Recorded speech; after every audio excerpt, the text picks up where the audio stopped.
We continue. It is the Jake Asman Show here on the Sports Map Radio Network. And our next guest has never had a fish or an egg. He's also one of the best broadcasters in the business, the voice of the New York Yankees on the Yes Network, and the host of the Michael Kay Show on ESPN New York. Michael Kay joins us now. Michael, appreciate your time this morning. Thanks so much for coming on. You got it, Jake. Let's start with this. How excited are you to actually have some fans back in the stands when you're broadcasting from the Bronx?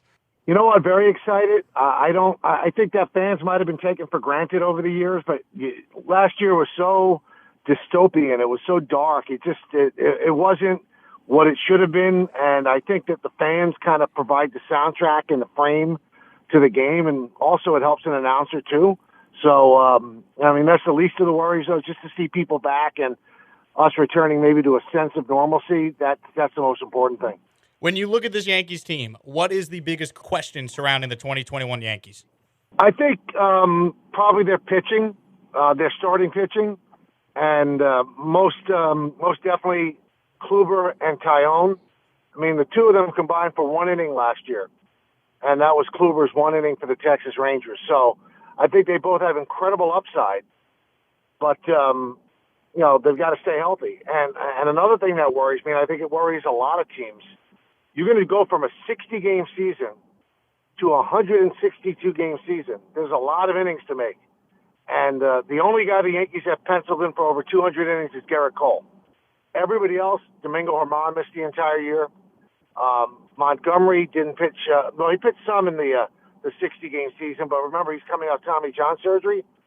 So I think there's question marks there, but I think their bullpen's okay when Justin Wilson comes back and Zach Britton. And I think their lineup is fierce. You look at the pitching. Obviously, it starts with Garrett Cole, and then there's a bunch of question marks, as you just alluded to. I mean, what would be fair expectations for Tyone and Kluber if you're the Yankees? Well, I look at Kluber and say, if he could give them 140 innings, that would be amazing. If he gives them if he's healthy, Corey Kluber's a good pitcher. I mean, he's won 2 Cy Young awards. He's a great pitcher.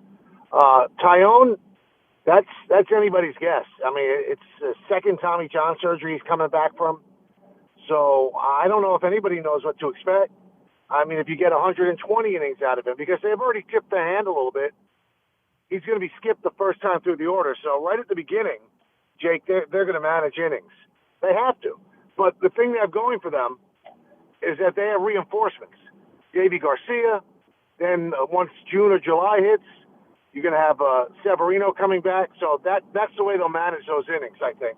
Michael Kay, the play-by-play voice of the Yankees on the Yes Network, with us here on the Jake Asman Show, as we're just days away from opening day and the start, of course, of the Yankee season. The Yankees, though, Michael, already dealing with a bunch of injuries. Luke Voit goes down. Zach Britton has already been hurt. I mean, how significant are these injuries, and why is it that the Yankees continue year after year to deal with so many of their stars going on the injured list? You got me. I just don't know. It's weird. This wasn't a muscle injury, obviously, with Voit. It was a meniscus in the knee. So although Eric Cressy is their head of strength and conditioning coordinator and is widely respected, there's nothing he could do about a knee. The 2 losses in the bullpen, those are big. I think you're going to get Wilson back fairly quickly. But, Britton's going to be 2 months. That's a big loss because I truly think that overall, Jake, he's their best relief pitcher. I think that he has the nastiest stuff. So I don't know why they get injured. I really don't. They lucked out timing-wise, though, because they were just about to release Jay Bruce. So the meniscus thing happened. They did the MRI. They decided to get it done, and they were able to bring Jay Bruce back. So Jay Bruce at Yankee Stadium could do some damage. He's not a great defensive first baseman, but neither is Voit. We'll see. They do have to keep their people healthy, though. They've got to keep Judge and Stanton healthy. That's the most important thing. You mentioned the 2 players I was going to ask you about next, Judge and Stanton. Michael, is this finally the year we can see both those guys play 140, 145 games? Well, if they don't get injured, they'll be in there 145 games. And the Yankees are doing a real slow play with Stanton. They didn't even have many outfield during spring training. I don't think they're going to have many outfield much during the season. Judge is just an amazing player. You just have to keep him on the field. So if they're both on the field for 145 games, I think they'll do incredible damage. Because, Jake, just look at what Stanton did during the postseason yesterday. I mean, he was unstoppable. I mean, he did damage. Every time he hit the ball, he did damage. That's the type of player he can be. But the key is he has to stay healthy.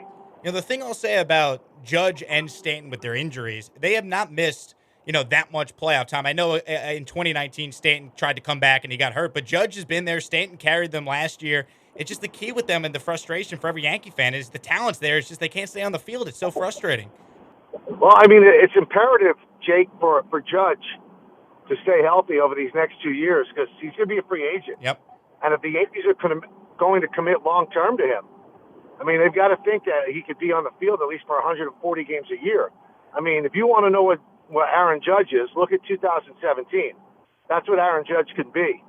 But I don't think he's going to get a long-term big money deal if he can't stay on the field. So it's imperative for him and for the Yankees as well. It's really, really big. It's really important for both of them. I mean, the Yankees have to make a decision, and, he certainly wants to firm up his future as well. Michael Kay with us here on the Jake Asman Show. You look at this Yankees team, Michael, they've been knocking on the door for the last couple of years. 18, of course, they lose to the eventual champion Red Sox. 19, they lose to an Astros team that, of course, goes to the World Series. Last year, they lose to a Rays team that goes to the World Series. Is this the year, though, the Yankees can finally be the team that at least gets to the World Series? If they lose to the Dodgers, all right, that's one thing. But they have not been to a World Series. You know this better than anyone since 2009. So is the expectation World Series or bust for this Yankees team? Well, the expectation is to get to the World Series, and when you look at the rest of the American League, I think the American League is in a little bit of a downturn right now. I don't think there are that many great teams. I think the Yankee team is the best team, with probably the White Sox right behind, but losing Eloy Jimenez certainly hurts them. But the White Sox have a great bullpen and a really, really good starting rotation. So I think they're going to challenge. The Blue Jays will challenge. I think that the Rays are going to be good, too, despite some of the moves they had to make for money. And, the Astros are going to be good. And I think the A's are going to be good, too. I think the A's are sneaky good. So there's certainly competition there. But top to bottom, in a 26-man roster, I believe the Yankees are the best team in the American League. And, it's hard to predict short series. I know that's such a cliche, but it's the truth. And the bottom line is you got to stay healthy, and you got to get through these short series. The Yankees are such an analytically driven team.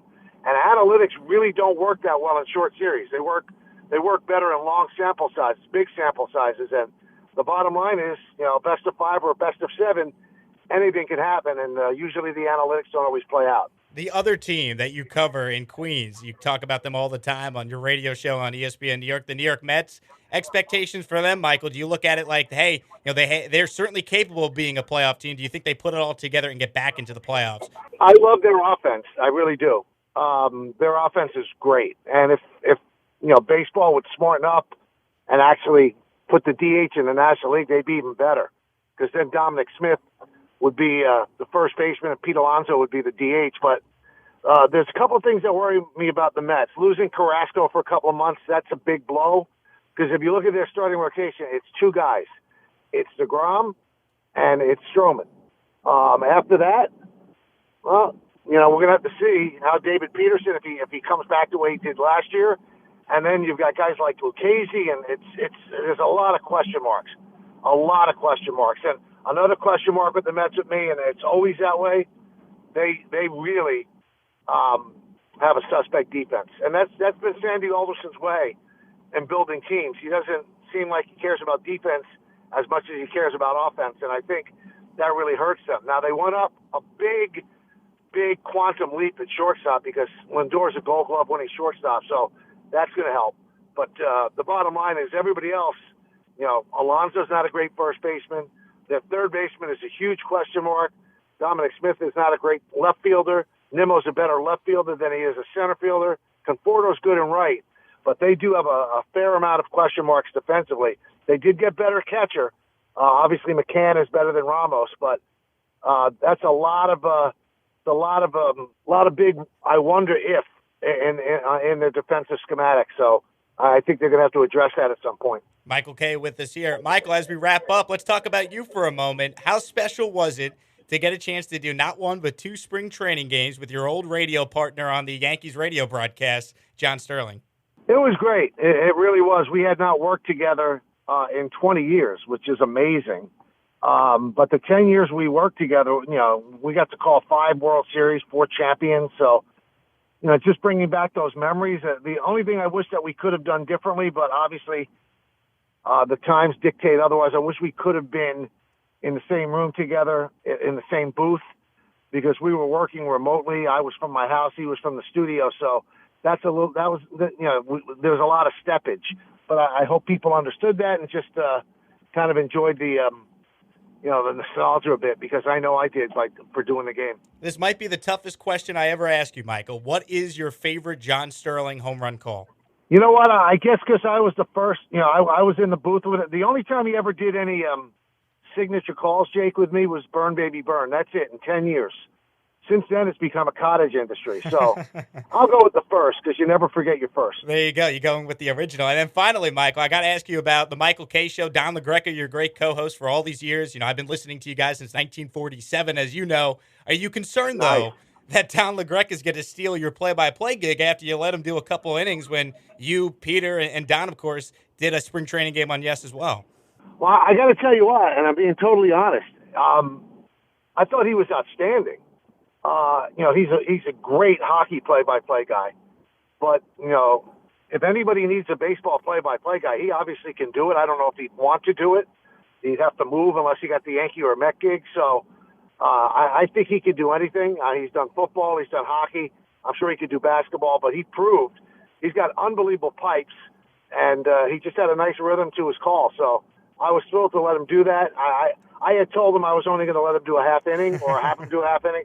But then I just said, you know what? I got the gig. Let him do it. I was more than thrilled to let him do it. Forget Ruocco, Michael. I mean, you got to worry about Don angling for your gig now. Yeah, Ruocco's a little younger though, so I mean that's the one you worry about more. Don's 53, so I don't know if he's making a seismic change yet. Michael, I can't thank you enough for your time. Of course, with the Yankee season coming up, you're about to be the busiest guy in sports media, doing your show in the afternoons and then hopping on, the mic and calling a Yankee game for 3 or 4 hours. So I certainly appreciate your time this week. Thanks so much for coming on. Have a great season. We'll definitely stay in touch. My pleasure. Thank you, Jake. Have a good one.